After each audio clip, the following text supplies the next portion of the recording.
Bonjour, bonsoir, ça dépend de là où vous me recevez. Je réponds au nom de Rudy Mbia et aujourd'hui nous sommes là pour vous présenter notre nouveau restaurant, Maman Africa. Et nous allons essayer de voir Maman Africa qui s'appelle Maman Cathy et poser certaines questions. Et voilà quoi, le restaurant se trouve à 3460 South, c'est un peu ça. On va essayer de poser des questions et puis savoir son secret. Ok, je suis à la présence de Maman Cathy.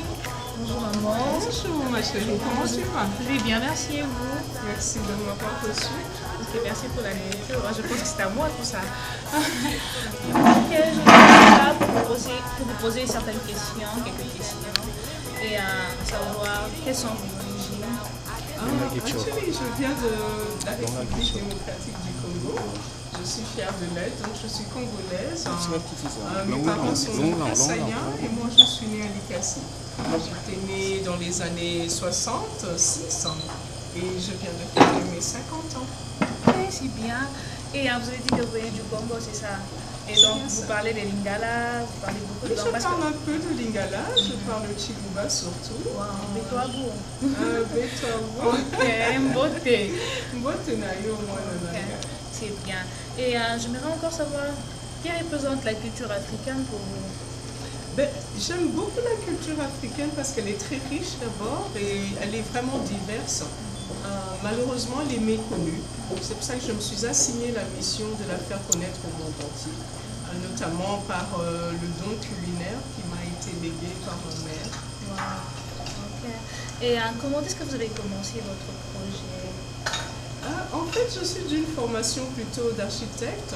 J'ai fait l'architecture d'intérieur et puis j'ai fait le fashion design à Tournai, en Belgique, où j'ai vécu presque 30 ans. Donc, dans cette nostalgie, j'avais vraiment envie, je sentais un manque d'identité en moi.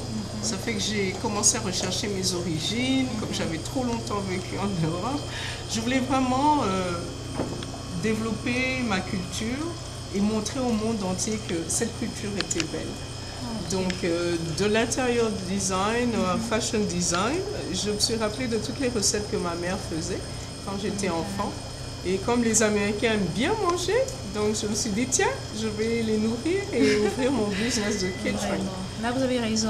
Et donc, j'aimerais savoir qui vous a vraiment motivé à le faire. C'est ma mère qui est malheureusement retournée auprès du père. Elle a passé de nombreuses années au milieu de nous. Avec beaucoup d'amour, elle nous a transmis ses talents.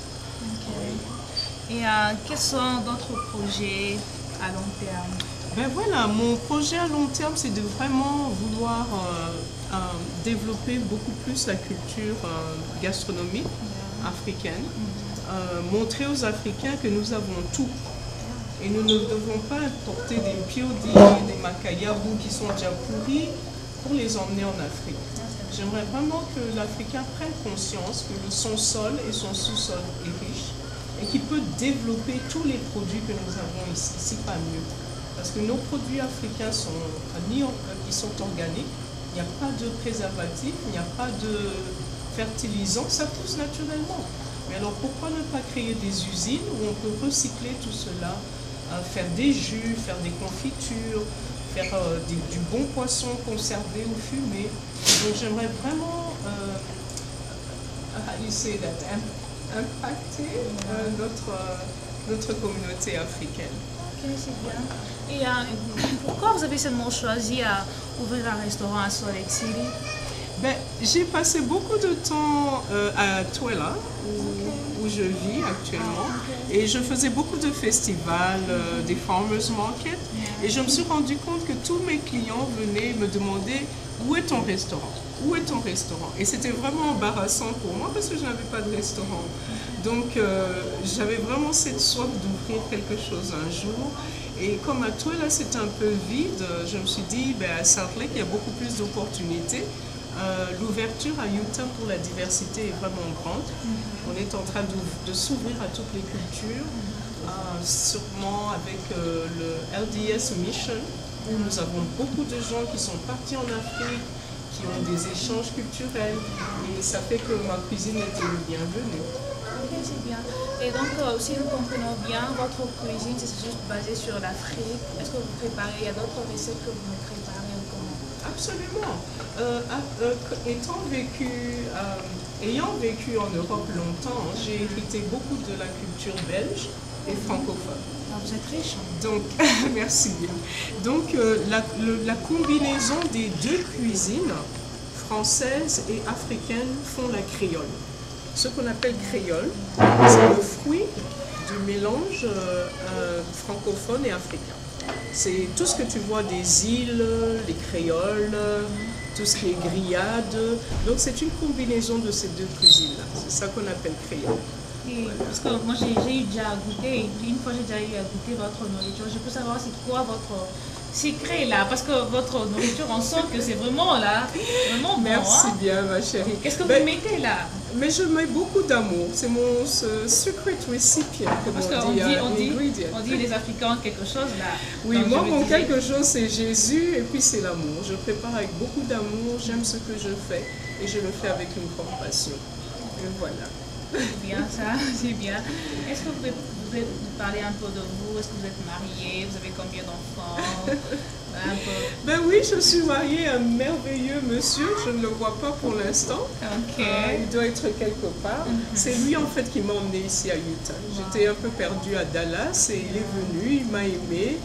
Et je pensais qu'on allait vivre à Salt Lake dans les grandes villes parce que j'avais jamais vécu dans un village avant. Je n'avais jamais vécu dans un village. J'ai vécu à Bruxelles, à New York, à Phoenix, à Dallas, à Paris, à Kinshasa. Je n'ai jamais vécu dans un petit village. Alors quand il m'a emmené dans le petit village de Toué, là, je me suis dit, mon Dieu, c'est quoi ça? Mais comme on dit en anglais, you love the man, you love the land. Donc je me suis accoutumée et j'ai aimé. Alors j'ai 2 enfants, ensemble nous en avons 4. Et j'ai un petit enfant qui m'appelle boyfriend parce que je ne veux pas être appelée grand-mère. Je n'ai pas encore l'âge. Donc j'ai un petit-fils. C'est bien ça. Est-ce que vous aimez votre vie? Ah, j'adore ma vie. Il faut aimer sa vie. Parce que si tu n'aimes pas ta vie et tu ne t'aimes pas toi-même, il est difficile que les autres t'aiment. Donc si tu as de l'amour dans ton cœur, ton devoir c'est de le dispenser. Que tous autour de toi sentent qu'il y a de l'amour en toi. Et au début, vous avez dit que vous venez du Congo. Est-ce que vous pouvez un peu nous parler du Congo? C'est quoi votre devise? C'est quoi votre président? Je ne sais pas moi. Donc... pour l'instant, je suis très apolitique parce que ce qui se passe dans mon pays, en Afrique, me fait vraiment mal. Surtout voir les enfants de la rue mourir de faim, ça me récolte. Tous les jours, j'ai envie de plier mes bagages et partir préparer pour les enfants de la rue. Ça me fait très très mal. J'ai un très beau pays, du nord au sud, de l'est à l'ouest, magnifique. Une diversité incroyable. Et je me demande toujours comment est-ce que les gens meurent de faim, alors qu'il y a 7 couches de poissons qui meurent de vieillesse. Il n'y a personne pour les pêcher. Tu manges une mangue, le lendemain ça pousse. On n'a pas besoin d'engrais chimiques. Alors je suis un peu bouleversée de voir mon pays dans cet état. Et vraiment, j'appelle à un réveil agricole, un réveil économique et une prise de conscience du peuple congolais. Ok. Et qu'est-ce que vous pouvez dire aux gens qui vous suivent là, présents? J'aimerais vraiment m'adresser aux femmes. Hein. J'aime beaucoup la femme. Wow. J'aime beaucoup les hommes aussi, bien sûr. Mais je pense que la femme a un rôle primordial. Elle est la mère des enfants, elle est la maîtresse du foyer, elle est le centre de toutes choses. Et si nous, les femmes, on ne se lève pas aujourd'hui, on sera toujours brimés. Donc vraiment, j'encourage les femmes, si tu as un rêve en toi, même un homme, si tu as un rêve, tu as un projet, il faut foncer. Il ne faut pas s'arrêter, il ne faut pas avoir peur. Ici, c'est un pays d'opportunité. Il n'est permis à personne d'échouer. Si tu es intelligent, si tu as du talent, tu vas y arriver. Donc fonce et l'avenir te sourira. Et pour le restaurant, que les gens viennent manger. Ah oui, ça il faut venir supporter Maman Africa. C'est cher ou c'est comment? On ne sait pas là. Cher, ça dépend de tout un chacun. Moi, j'ai jamais eu peur de l'argent parce que j'ai grandi dans beaucoup de biens. J'estime que si tu veux quelque chose, tu peux l'atteindre. Donc il ne faut pas se nourrir des trucs d'$1 parce que ton corps ne le mérite pas. Donc tu dois aussi élever ton niveau de vie. Les plats ne sont pas chers, entre 10 dollars et 20 dollars. Ça dépend du budget de la poche de chacun. Mais si tu ne peux pas venir le premier jour, économise et viens le deuxième jour. Vraiment, vraiment ça. Et là, je vois beaucoup de choses que je peux savoir. C'est quoi le nom et tout. Ben voilà, Ça, là on a ça. des beignets. Ça, Ok. ce sont les célèbres beignets de Mama Africa. Ça fait le tour de Utah, les gens adorent.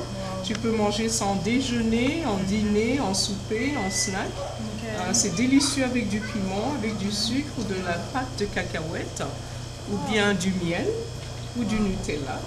Voilà. Et ça? Ça, c'est du gingembre. C'est bon avant minuit et après minuit. C'est très très bon. Ça vient du fruit, gingembre, et c'est tout à fait naturel. C'est fait avec de l'eau, du sucre et voilà. C'est toute, la couleur est magnifique. C'est vraiment naturel. On n'a ajouté rien. On n'a rien ajouté. Alors ça, c'est un plat assez célèbre chez les Créoles. C'est un gombo. Oh, ok. Okra, comme on dit. Chez moi, on appelle ça moulembois en chinois. Oh, ok. Alors là, on a un petit riz créole. En avec lingala, un- je pense que c'est dongo dongo, c'est ça, non? Dongo dongo, voilà. Wow, Tu ok. le dis avec un petit accent, c'est joli. Dongo dongo. Ok. Alors là, on a un riz créole et puis des bananes plantaines. Là, c'est le fameux tilapia de Mama Africa. Wow. On l'a Miam, mariné miam, avec miam. du rosmarin et puis du citron. Je peux le faire braiser au four ou bien griller. Là, on a un petit pili. Ça, c'est le petit piment qui m'a été donné par ma maman. C'était sa recette. Et là, j'ai une petite histoire en son hommage. Voilà, ça, c'est le pili-pili. Il est très piquant. Alors là, c'est le sombé, comme on appelle ça, le pondu. Et là, tu as le fameux foufou que tout le monde aime et mange. Ok. Et là, ce sont des bouts de côte. Alors là, un peu plus loin, c'est un poulet braisé. On a fait ça au four, un peu à l'ancienne. Et là, c'est du poisson. C'est un poisson qu'on appelle la basse blanche. Voilà. Et puis ça? Ça, ce sont des makemba. On appelle ça makemba, mais ici, on appelle ça côté ou aloko pour certains. Voilà. Oh, c'est bien ça. On a aussi une autre variété, on a de la viande de chèvre, on a des samosas, on a des maroquiers. Wow. Donc tout un chacun peut venir faire un voyage culinaire. Ok, c'est bien. Oh, j'étais vraiment très contente de parler un peu avec vous et tout. Donc, ma mère a envie de manger tout ça là. C'est Donc, bien, on va manger très bientôt. Ok. Donc visitez-nous sur notre website, c'est www.mamanafricallc.com et vous pouvez aussi nous aimer sur Facebook. Facebook, c'est Mama Africa LLC as well. Donc faites-vous amis, venez goûter nos plats et vous êtes le bienvenu. Toujours. Merci. merci beaucoup. Merci ma chère. Mama Africa.